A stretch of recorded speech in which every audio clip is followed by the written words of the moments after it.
Vous vous êtes déjà lancé des défis qui semblent trop gros pour vous? Avec des objectifs inatteignables et dans un laps de temps beaucoup trop court? Parce que moi oui, et c'est ce qui est en train d'arriver en ce moment. Ça va faire un mois que je me suis mis à bosser sur la création d'une série audio. J'en ai jamais fait avant, je suis pas un grand écrivain et j'ai pas non plus de communauté derrière moi. Donc autant vous dire que je pars de très très loin. Par contre, ce que j'ai, c'est le point commun avec toutes les personnes qui sont parties de rien. Je veux aller au bout, quoi qu'il arrive, et puis bah on verra bien. Pour ma part, j'ai grandi avec les séries audio. Je me revois à 12 ans en train de saigner le donjon de Nullbug dans la cour de récré avec les potes. Après j'ai découvert Reflet d'acide et c'était un banger, d'ailleurs ça l'est toujours, et vivement la suite de la saison 2. Et plus récemment, j'ai découvert des séries audio modernes avec L'Employé, Le Nuage sur Spotify et Clyde Vanilla qui est vraiment bien. J'ai beaucoup écouté et maintenant je pense que c'est à mon tour de créer. Durant ce voyage, je vais essayer de vous transmettre tout ce que je fais, tout ce que j'apprends, tout ce que je découvre et j'espère pouvoir vous inspirer un petit peu. La première chose que je me suis dit c'est oh là mais pour créer une histoire, faut des personnages intéressants. Et moi je suis juste un mec banal. Donc comment je vais faire? Pour moi, la clé qui m'a permis de commencer, c'est ça. Trouvez de quoi vous voulez parler, et faites-en votre mojo pour votre histoire. Et une fois que c'est fait, créez un univers autour de ce thème, ou prenez-en un existant, ça c'est pas très important. Pour ma part, j'ai basé mon univers sur la pièce de théâtre que j'ai écrite, et dont le thème correspond déjà à ce que je veux faire sur ma série audio. Alors pourquoi je parle de ça alors que je veux créer des personnages? Parce qu'en fait, on est influencé par notre environnement.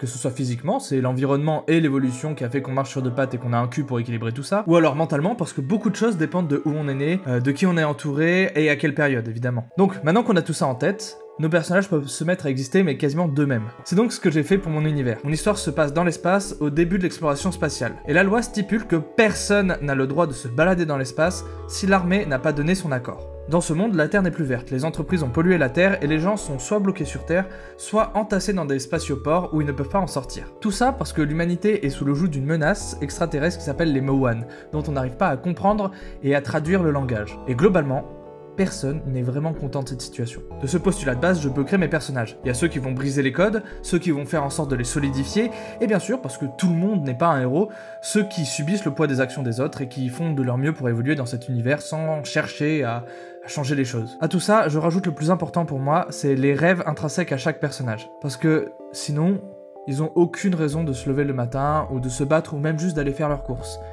Et là, on commence à avoir quelque chose de pas mal. Enfin, deux dernières petites astuces pour rendre vos personnages intéressants. Déjà, donnez-leur des défauts et ensuite de la marge pour évoluer. Ça permettra de voir comment vous voulez faire grandir. C'est ce qu'ils ont fait pour Ahsoka Tano dans Star Wars. La première fois qu'on la voit, c'est une petite peste qui fait n'importe quoi et qui écoute pas les ordres, et petit à petit, elle va comprendre que ses actions ont des conséquences et qu'il faut payer le prix, souvent des gens meurent à cause d'elle, et donc elle va devenir meilleure, s'améliorer, et au final on commence à l'apprécier, on fait des séries sur elle, elle devient une star interplanétaire, tout le monde la connaît, Disney Plus en met plein les fouilles. Donc une fois que vous avez tout ça en tête, vous pouvez écrire votre histoire, ou enfin la trame de votre histoire. C'est-à-dire que vous allez raconter un à un chaque événement marquant pour l'histoire de votre monde depuis avant l'existence de vos personnages principaux. Ça va vous permettre de créer un monde organique, vivant et plein de mystères, et ça va peut-être même vous donner des idées pour plus de personnages. Une fois que vous avez créé une bonne dizaine, vingtaine même d'événements, vous pouvez commencer à imaginer les actions qui vont être racontées dans votre histoire. Alors je vous dis tout ça, mais beaucoup de choses que vous allez écrire ne vont pas forcément servir, mais l'idée c'est de vous faire une sorte de banque dans laquelle vous pouvez piocher et qui vous servira à rendre votre histoire plus cohérente et plus dense. Donc c'est un travail préparatoire et c'est aussi une contrainte dans un sens. Parce que des fois vous voulez raconter des choses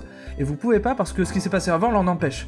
Donc d'un côté c'est bien fait pour vous, mais ça va vous forcer aussi à être créatif et donc trouver d'autres solutions qui sont pas forcément les premières qui vous viennent en tête. Et donc c'est bien fait pour vous. Maintenant qu'on est au point sur tout ça, il est temps pour moi de vous avouer quelque chose. Je n'aime pas écrire. C'est long, on doit faire plein de recherches ultra spécifiques pour des sujets vraiment très précis et des fois pas pertinents, et ça veut dire apprendre des trucs, et moi c'est ma bête noire, apprendre des trucs, et surtout, quand on a fini d'écrire une fois, on recommence parce que le premier jet c'est jamais le bon, et surtout moi je suis acteur en fait, donc pourquoi je devrais m'embêter à faire tout ça alors que j'ai juste à jouer dans les séries audio des autres? Bon déjà réponse simple parce qu'il n'y a pas des séries audio à tire-larigot, mais aussi parce que je pense que si on n'a pas un bon texte à la base, on va nulle part. On peut avoir les meilleurs acteurs du monde, on peut avoir la meilleure équipe du monde, si on n'a pas un bon texte au départ, ça va nulle part. D'ailleurs c'est pour ça que j'ai écrit cette vidéo et que je suis pas parti en full impro en racontant ce que j'ai sur le cœur. Tout ça pour dire que écrire, c'est frustrant. Il m'arrive souvent d'être bloqué mais pendant des jours sur juste une petite phrase que j'ai en tête, mais pourtant j'arrive pas à la poser sur le papier. Et souvent le truc à faire en fait pour ça, c'est prendre une pause, penser à autre chose, aller cueillir des tomates même si c'est plus la saison, se faire une balade, renverser une dictature et revenir plus tard parce que entre temps, notre cerveau il aura quand même réfléchi à l'histoire même si on s'y sera pas penché dessus. Et une fois qu'on est de retour, on trace. En fait, on arrive à écrire oh, mais qu'est-ce que je viens d'écrire? Mais c'est l'intégralité du Seigneur des Anneaux. Mais mon dieu, c'est le scénario de Eternal Sunshine of the Spotless Mind. Mais mon dieu, c'est la Bible. Bref, tout ça pour dire que pour écrire une histoire, il faut du temps. Beaucoup de temps. Et pour qu'elle soit bien, Il faut du temps. Beaucoup de temps. Et aussi, il faut pas avoir trop d'ego en fait. Parce que souvent, il va falloir donner à lire ce qu'on a écrit à nos proches et s'exposer à leurs remarques et à leurs critiques. Et plus leurs critiques seront pertinentes, mieux votre histoire deviendra. C'est pour ça d'ailleurs que je vous partage cette vidéo, c'est parce que j'ai besoin de vos retours, de vos idées, de vos conseils et surtout de vos critiques. Parce que en échangeant, notre histoire sera beaucoup mieux. Donc si vous avez des idées de personnages, de planètes ou ce genre de choses, n'hésitez pas à les mettre en commentaire parce que moi ça me fait toujours plaisir. Et peut-être que je les rajouterai dans l'histoire, peut-être que ça va m'inspirer et ça mange pas de pain. En tout cas, merci à tous d'avoir regardé cette petite vidéo d'introduction. Likez, abonnez-vous, ça mange pas de pain non plus. Et je vous dis à la prochaine, salut, bye bye.